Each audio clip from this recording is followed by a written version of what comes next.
जंग के बीच यूक्रेन के राष्ट्रपति जेलेंस्की ने ईरान पर कई प्रतिबंध लगाने का फैसला किया, जिसके लिए जेलेंस्की ने यूक्रेन की संसद में ईरान के खिलाफ एक बिल पेश किया, जिसके जरिए यूक्रेन ईरान पर 50 साल के लिए प्रतिबंध लगाने की तैयारी में है। यानी ये बिल यूक्रेन की संसद में पास होते ही ईरान पर कई तरह के प्रतिबंध लग जाएंगे। यूक्रेन की संसद में पेश बिल में ईरान और उसके नागरिकों पर व्यापार, वित्तीय और तकनीकी क्षेत्र में बैन लगाने का प्रस्ताव रखा गया, क्योंकि जेलेंस्की ने दावा किया कि ईरान ने अपने आत्मघाती ड्रोन के जरिए रूस की मदद की और यूक्रेन के गुस्से की यही वजह है। Вирішили визнати, що таки постачали дрони для російського терору. इस बीच ईरान पर भड़के यूक्रेन में जगह जगह प्रदर्शन भी हुए। कीव में लोग सड़कों पर उतर आए और ईरान पर रूस की मदद करने का आरोप लगाते हुए अपना गुस्सा दिखाया।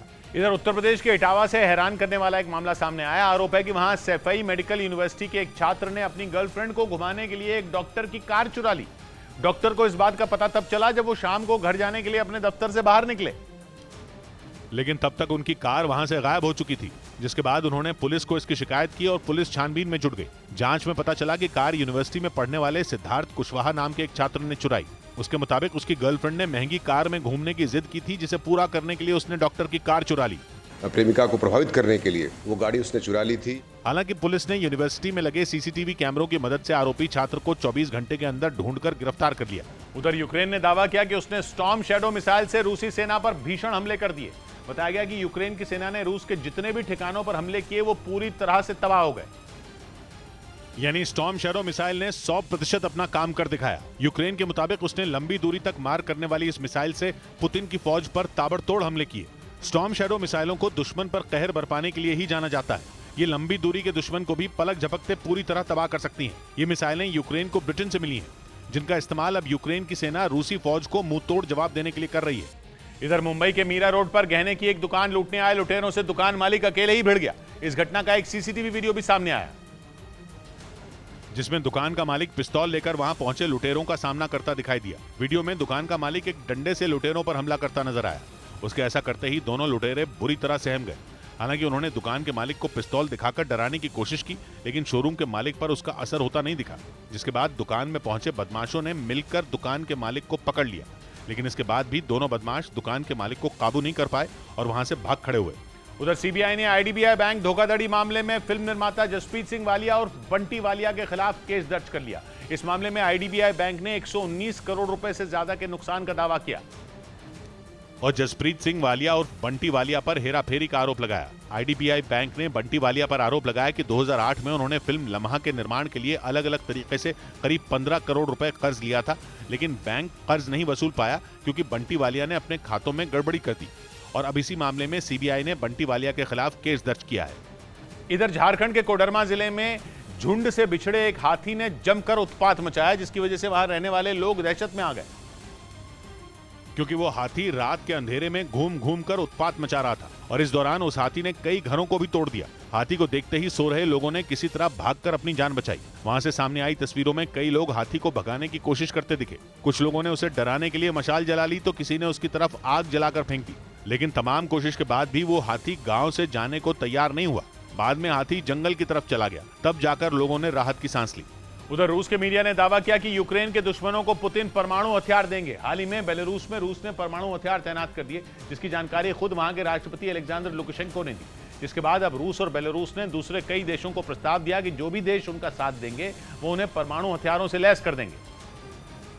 यानी पुतिन एक तीर से दो निशाने लगाने की कोशिश में। एक तो यूक्रेन के दुश्मन देशों का साथ उन्हें मिल जाएगा, दूसरा परमाणु हथियारों के जरिए यूक्रेन और नेटो देशों पर वो ज्यादा दबाव बना सकेंगे। पुतिन के इस कदम से ये भी अटकलें तेज हो गई कि वो आने वाले दिनों में यूक्रेन पर परमाणु हमला कर सकते हैं। पुतिन के इस प्लान से न सिर्फ यूक्रेन बल्कि पोलैंड और नेटो देशों के लिए भी खतरा बढ़ गया है, क्योंकि यूक्रेन का पड़ोसी बेलारूस पश्चिम में नेटो देश पोलैंड के साथ सीमा साझा करता है, जबकि उत्तर में उसकी सीमा नेटो के सदस्य देश लिथुआनिया और लातविया से लगती है। यही वजह है कि पुतिन के परमाणु प्लान से अमेरिका के राष्ट्रपति बाइडेन की टेंशन बढ़ गई। महाराष्ट्र के पुणे से दिल दहला देने वाला एक वीडियो सामने आया। वहां एक तेज रफ्तार मोटरसाइकिल ने एक महिला को जोरदार टक्कर मार दी।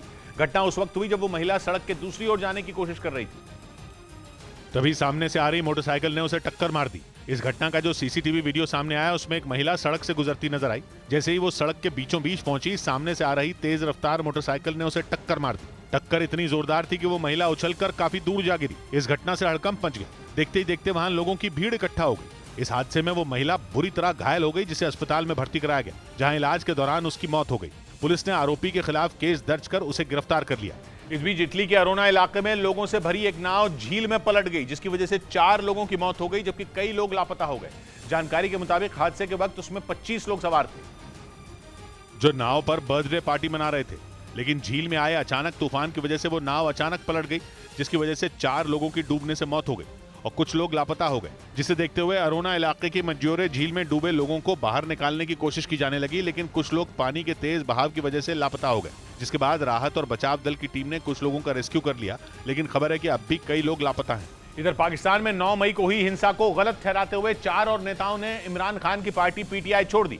मीडिया रिपोर्ट के मुताबिक पाकिस्तान के पूर्व प्रधानमंत्री इमरान खान के करीबी तारिक महमूद अल हसन, मलिक खुर्रम अली खान और जमशेद थॉमस ने हिंसक प्रदर्शनों की निंदा की और पाकिस्तान तहरीक इंसाफ पार्टी से अलग होने का ऐलान कर दिया। साथ ही पंजाब प्रांत के असेंबली सदस्य नादिया अजीज ने भी पीटीआई छोड़ दी, जिससे इमरान खान को बड़ा झटका लगा, क्योंकि रोजाना इस्तीफे देने वालों की संख्या बढ़ रही है और तमाम बड़े नेता उनका साथ छोड़ रहे हैं।